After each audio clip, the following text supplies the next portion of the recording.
ഇന്ന് നടന്ന +1 ഫിസിക്സിന്റെ ഒരു ഹോണസ് റിവ്യൂ ആണ് ഞാൻ ഈ വീഡിയോയിൽ ഉദ്ദേശിക്കുന്നത്. അപ്പൊ ആദ്യം തന്നെ നിങ്ങൾ നിങ്ങളുടെ ഹോണസ് റിവ്യൂ താഴെ കമന്റ് ചെയ്യുക. ഈസി, മീഡിയം, ഹാർഡ് ഒന്നും ചുമ്മാ പറഞ്ഞു വിടാതെ ഒരു വൺ ലൈനിൽ ഒതുക്കാതെ നിങ്ങൾ നേരിട്ട പ്രശ്നങ്ങൾ, ഫോർ എക്സാമ്പിൾ ന്യൂമറിക്കൽസ് ഡിഫിക്കൽട്ട് ആയിരുന്നു, ഫൈനൽ ആൻസർ കിട്ടുന്നില്ല, അങ്ങനെ ഏതെങ്കിലും അല്ലെങ്കിൽ ഏതെങ്കിലും സെഷൻ ഡിഫിക്കൽട്ട് ആയിരുന്നു എന്നുള്ളത് കുറച്ചുകൂടി ഡീറ്റെയിൽ ആയിട്ട് കമന്റ് ചെയ്ത് കഴിഞ്ഞാൽ ഇനി വരുന്ന എക്സാംസിനൊക്കെ ഞങ്ങൾക്ക് കൂടുതൽ നല്ല ക്ലാസ് തരാൻ അത് സഹായിക്കും കേട്ടോ. സോ സ്റ്റാർട്ട് ചെയ്യാം. ഇന്നത്തെ ക്വസ്റ്റ്യൻ പേപ്പർ കണ്ടപ്പോൾ എനിക്ക് ആദ്യം തോന്നിയ ഫീലിംഗ് പറഞ്ഞാൽ ഇതൊരു ആവറേജ് ക്വസ്റ്റ്യൻ പേപ്പർ മാത്രമാണ്, ഒരു സ്റ്റാൻഡേർഡ് ആയിട്ടുള്ള ഒരു ക്വസ്റ്റ്യൻ പേപ്പർ മാത്രമായിട്ടാണ് എനിക്ക് തോന്നിയത്. പക്ഷെ എന്നെ സർപ്രൈസ് ചെയ്തുകൊണ്ട് കുട്ടികൾ എക്സാം കഴിഞ്ഞ് വന്ന സമയത്ത് ഒരു പോൾ ഇട്ട സമയത്ത് ഓൾമോസ്റ്റ് 50% കുട്ടികൾ ഹാർഡ് എന്നാ പറഞ്ഞിരിക്കുന്നത്. നമ്മൾ 5 ഓപ്ഷൻ കൊടുത്തു: easy, very easy, easy, medium, tough, very tough. Very tough ഒക്കെ വളരെ കുറവാണ്, എന്നാൽ വെരി ഈസിയും വളരെ കുറവാണ്.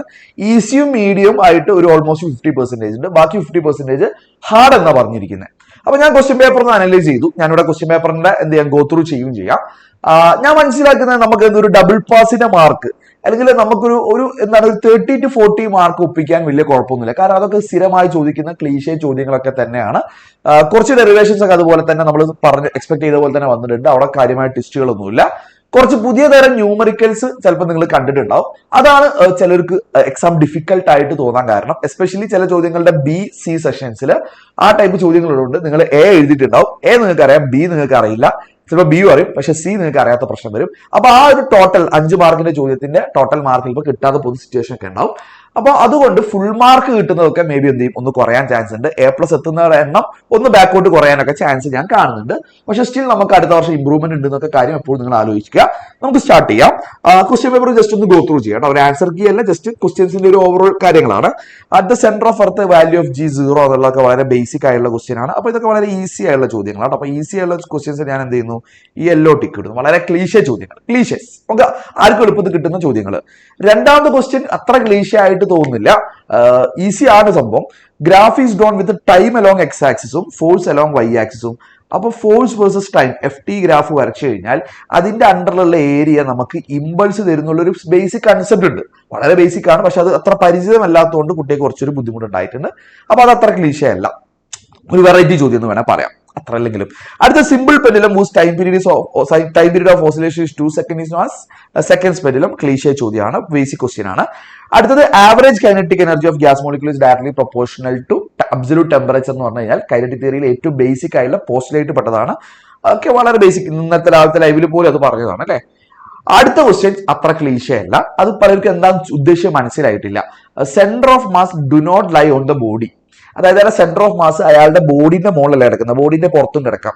അപ്പൊ അതിന്റെ ആൻസർ ബാങ്കിളാണ്, വളയാണ്. ബാങ്കിളുടെ അർത്ഥം അറിയാത്തവർ കുറച്ച് പേരുണ്ടാവും. അപ്പൊ വളയുടെ കേസ് അതിന്റെ സെന്റർ ഓഫ് മാസ് സെന്ററിലാണ്, പക്ഷെ അത് ബോഡിയിലല്ല അല്ലെ, ബോഡിയിലല്ല. അതാണ് ഉത്തരം വരുന്നത്. അപ്പൊ ചിലർക്ക് ക്വസ്റ്റ്യൻ മനസ്സിലാവാത്തൊരു പ്രശ്നം വന്നു. അപ്പൊ അത് ഞാൻ നോട്ട് സോ ക്ലീഷേ എന്ന് വേണേൽ ഇൻക്ലൂഡ് ചെയ്യാം.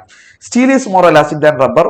ട്രൂ ആണ്, ട്രൂ തന്നെയാണ് അല്ലെ, കാരണം എൽസ്മോളസ് of steel greater than rubber ആണ്. ബേസിക് ക്വസ്റ്റ്യൻ ആണ്, അറിയാം. അടുത്തതൊക്കെ 8ാം ക്ലാസ്സിൽ എങ്ങാനും പഠിച്ച ഇക്വേഷൻ ആണ്, ഈ ബേസിക് ഇക്വേഷൻ. അപ്പൊ അതൊക്കെ ക്ലീഷേ ആണ്, ഒന്നും നോക്കാൻ പോലുമില്ല.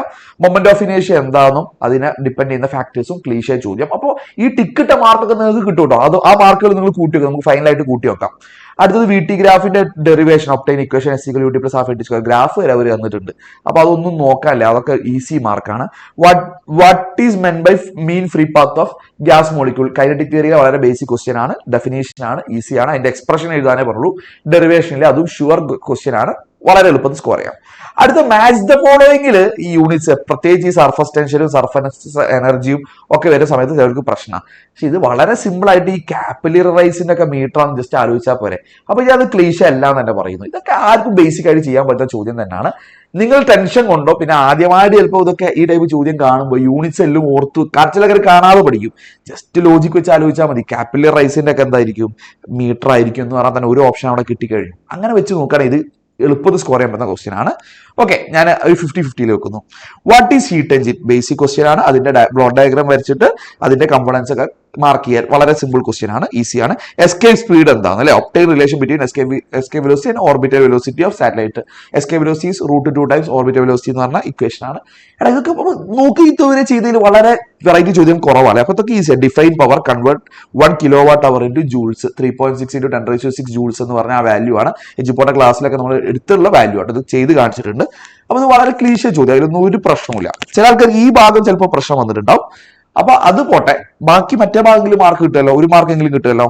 അടുത്ത് ഇത് യൂണിറ്റ് ഓഫ് ഫിസിക്കൽ ക്വാണ്ടിറ്റി എന്താന്ന് ചോദിച്ചു കഴിഞ്ഞാൽ സത്യം പറഞ്ഞാൽ എന്നോട് പോലും ചോദിച്ചാൽ പെട്ടെന്ന് എനിക്കൊരു ആൻസർ പറയാൻ ഡെഫിനിഷൻ ആയിട്ട് റെഡിമെയ്ഡ് ഉത്തരമില്ല. സംഭവം അറിയാം, പക്ഷെ അത് എഴുതാൻ കുറച്ച് ബുദ്ധിമുട്ടുണ്ടാവും. അപ്പൊ അതിന്റെ ഒരു മാർക്ക് വലിയ പ്രശ്നമല്ല. നിങ്ങളായ രീതിയിൽ ഒന്ന് എഴുതി വെച്ചാൽ മാർക്ക് കിട്ടാൻ ചാൻസ് ഉണ്ട്. നിങ്ങൾ അറ്റംപ്റ്റ് ചെയ്യാം, വെറുതെ ലീവ് ചെയ്തിട്ട് കാര്യമില്ല. അങ്ങനത്തെ ചോദ്യങ്ങളൊക്കെ നിങ്ങൾക്ക് അറിയുന്ന പോലെ നിങ്ങൾ അറ്റംപ്റ്റ് ചെയ്ത് നോക്കാം. അടുത്ത distance moved X equal to cliche ചോദ്യമാണ്. അതിലെ സീനെ മാത്രം കണ്ടാൽ മതി, മൊത്തം കാണണ്ട, എയും ബിയും കണ്ട. ഇതിൽ എയും ബിയും കാണുന്ന ക്വസ്റ്റ്യൻ എജിപ്പോണിന്റെ ലൈവിൽ തലേ ദിവസം ഡിസ്കസ് ചെയ്തിരുന്നു. ഈ സി അണ്ടർ എക്സ്ട്രാ ആർക്കും ചെയ്യാൻ പറ്റും. അപ്പൊ ഇത് വളരെ ഈസി ക്വസ്റ്റ്യൻ ആണ്. അപ്പൊ അതിൽ ആ 2 മാർക്ക് വളരെ ഈസി ആയി കിട്ടും. ആ യൂണിറ്റ്സ് എന്താണെന്ന് എഴുതാൻ കുറച്ച് ബുദ്ധിമുട്ടാണ്. വാട്ട് ഈസ് ചോദ്യം അല്ലേ. Define modulus of elasticity Hooke's law ഉള്ളതാണ്, ഒന്നും പറയാനില്ല. അതിന്റെ എസ് ഐയുടെ ഡയമെൻഷൻ ഒക്കെ അറിയുന്ന കാര്യമാണ്. എലാസ്റ്റോമർ എന്താണെന്നുള്ള ഡെഫിനിഷൻ അറിയാം. അതിന്റെ എക്സാമ്പിൾ അയോട്ട, ഹാർട്ടിന്റെ അയോട്ട അല്ലെങ്കിൽ റബ്ബർ ഒക്കെ എഴുതാം. അപ്പൊ അതൊക്കെ ക്ലീശേ ചോദ്യം അല്ലെ. ക്ലീശേ ചോദ്യം, ഒന്നും നോക്കില്ല. അടുത്തതാ എയർ കോളത്തിന്റെ കേസിൽ കമ്പാരിസൺ ഫ്രീക്വൻസിയുടെ റേഷ്യോസ്, ബേസിക്കലി ആ റേഷ്യോസ് ഫണ്ടമെന്റൽ ഫ്രീക്വൻസിയെ ബേസ് ചെയ്തുള്ള റേഷ്യോന്റെ ഇക്വേഷൻ ആണ്. അപ്പൊ ഇതൊക്കെ ഷുവർ ക്വസ്റ്റ്യൻ അല്ലേ. വേവ്സിൽ ഒരു ഷുവർ ക്വസ്റ്റ്യൻ എന്ന് പറഞ്ഞാൽ നമ്മൾ ഇന്ന് രാവിലെ കൂടി നമ്മുടെ വാട്സ്ആപ്പ് കമ്മ്യൂണിറ്റിയിൽ പോസ്റ്റ് ചെയ്ത ക്വസ്റ്റ്യൻ ആണിത്. ഇതിലൊന്നും എന്താ കൺഫ്യൂഷൻ അല്ലേ. അതുകൊണ്ടാണ് എനിക്ക് തോന്നുന്നത് ഇതിൽ എക്സാം ഒന്നും അത്ര ടഫ് ഒന്നുമല്ല. ഇനി ഞാൻ നേരത്തെ പറഞ്ഞ പ്രശ്നങ്ങളിലേക്ക് കാണിച്ചു തരാം. ഇതൊന്നും പ്രശ്നമൊന്നുമില്ല. തെർമോഡൈനാമിക്സിൽ ഈ ഓപ്പൺ സിസ്റ്റം എന്താ ക്ലോസ് സിസ്റ്റം എന്താന്നൊക്കെ എക്സ്പ്ലെയിൻ ചെയ്യാൻ പറഞ്ഞാൽ ചിലവർക്ക് ഒരു പ്രശ്നമുണ്ട്. എക്സ്പ്ലെയിൻ ചെയ്യാം, അത് എന്താണെന്ന് അറിയാം, പക്ഷെ അത് എക്സ്പ്ലെയിൻ ചെയ്യണ്ടേ, അതിന്റെ ഒരു പ്രശ്നം ഉണ്ടാവാൻ ചാൻസ് ഉണ്ട്. അപ്പൊ ആ ചോദ്യം കുറച്ച് പേർക്ക് ബുദ്ധിമുട്ട് വന്നിട്ടുണ്ടാവും. State first law of thermodynamics, പ്രത്യേകിച്ച് അതിലൊന്നുമില്ല. How does first law of thermodynamics obey law of conservation of energy, energy either can be created not destroyed എന്ന് പറഞ്ഞാൽ അതിലേക്ക് ഒന്ന് ടേംസ് കണക്ട് ചെയ്താൽ മതി. അപ്പൊ അതൊക്കെ വളരെ സിമ്പിൾ ക്വസ്റ്റ്യൻ ആണ്. വെക്ടർ പ്രൊഡക്റ്റ് ഓഫ് 2a, അത് കുറച്ച് പേര് തെറ്റിച്ചിട്ടുണ്ടാവും. ചില ആൾക്കാർ എ ഡോട്ട് ബി ആണ് എഴുതിയിട്ടുണ്ടാവുക. വെക്ടർ പ്രൊഡക്റ്റ് ആണ്. എ ക്രോസ് ബി എന്താണെന്നാണ് കേട്ടോ. അപ്പൊ എ ബി സൈൻ തീറ്റ എന്നുള്ളത് എഴുതി വെക്കുക. A B sine theta into N cap എന്നും കൂടി വേണം. ഈ എൻ ക്യാപ്പ് എഴുതിയില്ലെങ്കിൽ മാർക്ക് തരാൻ ചാൻസ് ഉണ്ട്, കുഴപ്പമില്ല. അടുത്തത് ഇത് പ്രീവിയസ് ഇയർ ക്വസ്റ്റ്യൻ ആണ്. എജുപോർട്ടൽ ലൈവിൽ തലേ ദിവസം എടുത്താണ്. പ്രത്യേകിച്ച് ഒന്നുമില്ല. R is equal root of A square plus B square plus 2ab cos θ വെച്ച് ചെയ്യാവുന്നേ ഉള്ളൂ. എജുപോർട്ടൽ ലൈവിൽ തലേ ദിവസം കൂടി എടുത്ത ക്വസ്റ്റ്യൻ ആണ് ഇത്. അപ്പൊ ഇതൊന്നും വലിയ സംഭവമുള്ള ക്വസ്റ്റ്യൻ ഒന്നുമല്ല, ബേസിക് ക്വസ്റ്റ്യൻ ആണ്. അതൊക്കെ സബ്സ്റ്റിറ്റ്യൂട്ട് ചെയ്യേണ്ടി മാത്രമേ ഉള്ളൂ. നിങ്ങൾ ശരിയാക്കി എന്ന് വിചാരിക്കുന്നു. Differentiate between conservative non conservative force, അതിന്റെ എക്സാമ്പിൾസ് ക്ലീഷേ ചോദ്യം. എടാ എക്സാം എളുപ്പമല്ലേ. ഇപ്പൊ ഇത്രയും നോക്കിയാൽ തന്നെ മാർക്ക് കൂട്ടി വെക്ക്. ഇതിപ്പോ മാർക്ക് കൂട്ടിയാൽ തന്നെ എത്ര മാർക്കാടാ? ഓൾമോസ്റ്റ് അല്ലെ ഒരു 20+ മാർക്ക്. നമുക്കിപ്പം തന്നെ 25+ മാർക്കൊക്കെ ഓൾറെഡി എന്തായി കിട്ടിക്കഴിഞ്ഞു. 25+ മാർക്ക് ഓൾറെഡി കിട്ടിക്കഴിഞ്ഞു. Law of conservation of angular momentum answer, അയ്യോ ഇതൊക്കെ വന്നില്ലേ, എന്നെ ചീത്ത വിളിച്ചോ ഞാൻ പറഞ്ഞിട്ടുണ്ട്. അത്രക്ക് ക്ലീശ ചോദ്യം. പോട്ടെ. Differentiate between heat and temperature, basic question. At what temperature, ഇത് ചിലവർ ബുദ്ധിമുട്ടിട്ടുണ്ടാവും. എജുപോർട്ടൽ തലേന്നത്തെ ലൈവിൽ നമ്മൾ എന്ത് ചെയ്തിട്ടുണ്ടായിരുന്നു, ഹാഫ് ഓഫ് എഴുതിയില്ല. ഫാരൻഹൈറ്റും ഡിഗ്രി സെൽഷ്യസും ഈക്വൽ ആവുന്ന ടെമ്പറേച്ചർ -40 ഡിഗ്രി സെൽഷ്യസ് നമ്മൾ കണ്ടിരുന്നു. പക്ഷെ അത് ഹാഫ് ഓഫ് എന്ന് പറയുമ്പോൾ ചെറിയൊരു മാറ്റം. അപ്പൊ അത് അത്ര പരിചയമല്ലാത്ത ക്വസ്റ്റ്യൻ ആണ്. ഒരു തിയറിറ്റിക്കലായിട്ട് അപ്രോച്ച് ചെയ്യുന്ന ഒരു ക്വസ്റ്റ്യൻ ആണ്. വലിയ പ്രശ്നമൊന്നുമില്ല. എന്നാലും അത് ഞാൻ ക്ലീഷ ആയിട്ട് ഇൻക്ലൂഡ് ചെയ്യുന്നില്ല.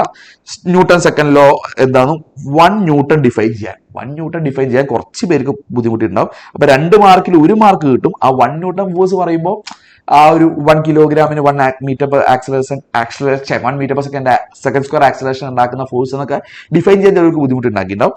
അപ്പൊ എന്നാലും സ്റ്റിൽ 1 മാർക്ക് കിട്ടൂലേ. അടുത്ത ലിഫ്റ്റിന്റെ ക്വസ്റ്റ്യൻസ് അത്ര കുട്ടികൾക്ക് പരിചിതമല്ല. എസ്പെഷ്യലി അത് 2g എന്ന് കണ്ടപ്പോൾ ചില ആൾക്കാർ ഗ്രാം ആയിട്ടൊക്കെ വിചാരിച്ചിട്ടുണ്ടാവും. അത് 2g ആക്സിലറേഷൻ ഡ്യൂ ടു ഗ്രാവിറ്റിന്റെ g ആണ് കേട്ടോ. ആ g ആണ്, അത് ഗ്രാം അല്ല.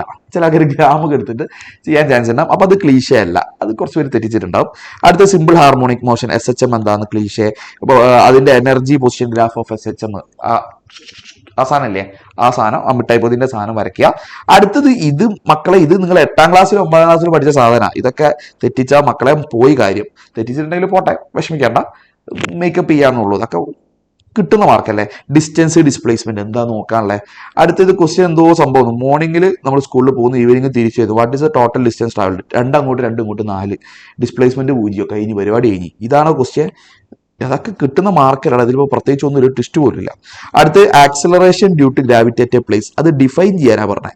അപ്പോൾ പലർക്കും ബുദ്ധിമുട്ടുണ്ടാവും. അപ്പോൾ ഡിഫൈൻ ചെയ്യാൻ പ്രശ്നമൊന്നുമില്ല അല്ലേ. ആ ഒരു ഫ്രീലി ഫോളിംഗ് ബോഡിക്ക് എക്സ്പീരിയൻസ് ചെയ്യുന്ന ആക്സിലറേഷൻ ആണ് ഇയാൾ. ബേസിക് തിയറി, അതൊന്നും പ്രശ്നമില്ല. വേണമെങ്കിൽ ഒരു ഇക്വേഷൻ കൂടി എഴുതി വെച്ചാൽ GM/r² കൂടി എഴുതി വെച്ചാൽ പെർഫെക്റ്റ് ആയി. അടുത്തത് ഇത് കുറച്ച് ഇടങ്ങേറായിട്ടുണ്ടാവും. കാരണം കാൽക്കുലേറ്റർ അടിച്ച് ഈ വാല്യൂ കിട്ടുന്നതിൽ ചിലർ ബുദ്ധിമുട്ടിയിട്ടുണ്ടാവും. Obtain the value of acceleration to gravity near the surface of earth. ഈ ഇക്വേഷനിൽ GM/r² സബ്സ്റ്റിറ്റ്യൂട്ട് ചെയ്യാനാണ് പറഞ്ഞിരിക്കുന്നത്. ജിന്റെ വാല്യൂ തന്നിട്ടുണ്ട്, എമ്മിന്റെ വാല്യൂ തന്നിട്ടുണ്ട്, ആറിന്റെ വാല്യൂ തന്നിട്ടുണ്ട്. പക്ഷെ ഇത് കാൽക്കുലേറ്റർ അടിച്ചിട്ട് ബിരുദന്മാർ എന്ത് ചെയ്യും? കാൽക്കുലേറ്റർ ജസ്റ്റ് ഈ സബ്സ്റ്റിറ്റ്യൂഷൻ മാത്രം കാണിക്കും. ഇവിടെ കാൽക്കുലേറ്റർ നിങ്ങൾ എന്തിനാ അടിക്കുന്നത്? 9.8 മീറ്റർ/സെക്കൻഡ് നിങ്ങൾക്ക് അറിഞ്ഞൂടെ? അതോട് കൊടുത്താൽ പോരെ. അപ്പൊ കാൽക്കുലേറ്റർ അടിക്കേണ്ട ആവശ്യമൊന്നുമില്ല. ജസ്റ്റ് ആ ഇക്വേഷൻ സബ്സ്റ്റിറ്റ്യൂട്ട് ചെയ്താൽ മതി. അതായത് G is equal to equation G is equal to GM/r² substitute ചെയ്താൽ മതി. അതിന്റെ ഉത്തരം 9.8 അപ്രോക്സിമേറ്റ്ലി 9.8 എഴുതിയാലും ചില ആൾക്കാർക്ക് അത് വലിയ വാല്യൂ കിട്ടും. 100-500 കിട്ടിയിട്ടുണ്ടാവും. അത് തെറ്റാണ്, അത് മാർക്ക് കിട്ടൂല. അപ്പൊ ഇത് കുഴപ്പിച്ചിട്ടുണ്ടാവും എനിക്ക് തോന്നുന്നു. Next question, show that acceleration to gravity varies with altitude. Sure question ആയിരുന്നു, ഞാൻ പറഞ്ഞിട്ടുണ്ടായിരുന്നു. ഇതേ ഡെപ്ത് വന്നു, 2 മാർക്ക് അങ്ങനെ വന്നു അല്ലെ. കിട്ടുന്നല്ലടാ. ഇനി ലാസ്റ്റ് ഇവിടെയാണ് കുറച്ച് പേർക്ക് പ്രശ്നം വന്നു തുടങ്ങിയത്. പ്രൊജക്ടൈൽ എന്താണെന്ന് ഡിഫൈൻ ചെയ്യാൻ വലിയ കുഴപ്പമില്ല, അതെല്ലാവരും എഴുതിയിട്ടുണ്ടാവും വിചാരിക്കുന്നു. 2 ഡയമെൻഷണൽ മോഷൻ അണ്ടർ ഗ്രാവിറ്റിയാണ്. അടുത്തത് ഇതിന്റെ കേസിൽ ഹൊറിസോണ്ടലും vertical component of velocity at point PQ/R&S എഴുതാൻ പറഞ്ഞു. അത് ചിലവർക്കൊന്നും പ്രശ്നം വന്നിട്ടുണ്ടാവും. അതായത് പിന്റെ കേസിൽ ഈ ഹൊറിസോണ്ടൽ കമ്പോണന്റ് എപ്പോഴും ഇങ്ങനെ ഇങ്ങോട്ടുണ്ടാവുക, ഹൊറിസോണ്ടൽ കമ്പോണന്റ് എപ്പോഴും ഇങ്ങോട്ട് ഉണ്ടാവുക. അപ്പോൾ വി ഇങ്ങനെ ഇങ്ങോട്ടുണ്ടാവുക, അവിടുത്തെ വി ഇങ്ങനെ ഇങ്ങോട്ടുണ്ടാവും, അങ്ങനെ അങ്ങോട്ടുണ്ടാവും. അപ്പോൾ അതായിരിക്കും ഹൊറിസോണ്ടൽ കമ്പോണന്റ്. വെർട്ടിക്കൽ കമ്പോണന്റ് ഇവിടെ മുകളിലോട്ടായിരിക്കും. ഇവിടെ വെർട്ടിക്കൽ കമ്പോണന്റ് ഉണ്ടാവില്ല, അത് വരയ്ക്കേണ്ട ആവശ്യമില്ല. ഇവിടെ താഴോട്ട്, ഇവിടെ കുറച്ചുകൂടി ഇങ്ങനെ താഴോട്ട് വരയ്ക്കാം. ഇത് വരയ്ക്കാനാണ് ഒരു ഉദ്ദേശം. പക്ഷെ അത് ക്വസ്റ്റ്യൻ കണ്ടപ്പോൾ അത്ര ഈ കോമൺലി ഡിസ്കസ്ഡ് സാധനമല്ല, ഇങ്ങനെ ഒരു ചോദ്യമായിട്ട് വരാറില്ല. അപ്പോൾ ഒരു കൺഫ്യൂഷൻ വന്നിട്ടുണ്ടാകാൻ ചാൻസ് ഉണ്ട്. അപ്പോൾ അതൊരു ഈസി ആയിട്ട് പലർക്കും തോന്നിയിട്ടുണ്ടാവില്ല. അടുത്ത time of flight of projectile easy ചോദ്യമാണ്, 2 മാർക്ക് ഷുവർ ക്വസ്റ്റ്യൻ ആയിരുന്നു പറഞ്ഞിട്ടുണ്ട്, വന്നു. ക്യാപിലറൈസ് എന്താണെന്ന് എല്ലാവർക്കും അറിയാം, അതിന്റെ ഡെഫിനേഷൻ അറിയായിരിക്കും. അതിന്റെ എക്സ്പ്രഷൻ ഡെറിവേഷൻ 2 മാർക്ക് ഷുവർ ആണ്. അതിന്റെ തേർഡ് ക്വസ്റ്റ്യൻ, ഇത് നമ്മൾ ഇമാൻ സാർ ലൈവിൽ ചെയ്തിട്ടുണ്ടോ എനിക്ക് സംശയമുണ്ട്. ഇത് കുറച്ചുപേര് ബുദ്ധിമുട്ടുന്ന ക്വസ്റ്റിനെ വലിപ്പം കണ്ടിട്ട്. അപ്പോൾ അത് കുറച്ചൊരു ലെങ്തി ക്വസ്റ്റ്യൻ ആണെന്ന് കണ്ട ഒറ്റടി കണ്ടാൽ തോന്നുമെങ്കിൽ ഒന്നുമില്ല, ചെയ്തു കഴിഞ്ഞാൽ ഈസിയാണ്. അത് നമ്മുടെ ആൻസർ നമ്മുടെ വാട്സ്ആപ്പ് കമ്മ്യൂണിറ്റി നമ്മൾ പോസ്റ്റ് ചെയ്യാം കേട്ടോ. അതൊന്നും ബുദ്ധിമുട്ടിയിട്ടുണ്ടാവും. പിന്നെ അതാ last question, Hooke's law of elasticity. അത് പ്രത്യേകിച്ചൊന്നുമില്ല. For small deformation stress is directly proportional to strain എഴുതിയാൽ മതി. അടുത്ത 2 ചോദ്യം അത്ര ക്ലീശയല്ല. ഈവൻ എജുപാട് തലയത്തെ ലൈവിലൊന്നും ഡിസ്കസ് ചെയ്തിട്ടുണ്ട്. കാരണം potential energy stored in A stretched, ഇത് ഓക്കെ, ഇതൊക്കെ അതിൽ കുഴപ്പമില്ല. അടുത്ത ഈ സാധനമാണ് കുഴപ്പം. ഇതും വളരെ സിമ്പിൾ സാധനമാണ്. Potential energy stored in A stretched spring എന്ന് പറഞ്ഞു കഴിഞ്ഞാൽ നമ്മളെ ഹാഫ് kx² ഡെറിവേഷനാണ്. അതിന്റെ പ്രോബ്ലം ആകുമ്പോഴാണ് കുട്ടികൾക്ക് പ്രശ്നം വന്നത്. അതായത് length of steel wire increases by 0.5. അത് എല്ലാവരും ഉപയോഗിക്കും ഇതിന്റെ ക്വസ്റ്റ്യൻ ആണ്. അല്ല, അത് സ്പ്രിങ്ങിന്റെ ക്വസ്റ്റ്യൻ അല്ല, അത് വേറെ ക്വസ്റ്റ്യൻ ആണ്. അത് length of steel wire increases by 0.5 when it is loaded with mass of 5 kilogram. Calculate the work done in stretching the wire. അത് വേറെ സാധനം, അത് ഒരു ക്ലീശ ചോദ്യമല്ല കേട്ടോ. അപ്പൊ അത് work done in stretching A wire എന്ന് പറഞ്ഞ കൺസെപ്റ്റ് ആണ്, അത്ര ക്ലീശ അല്ല.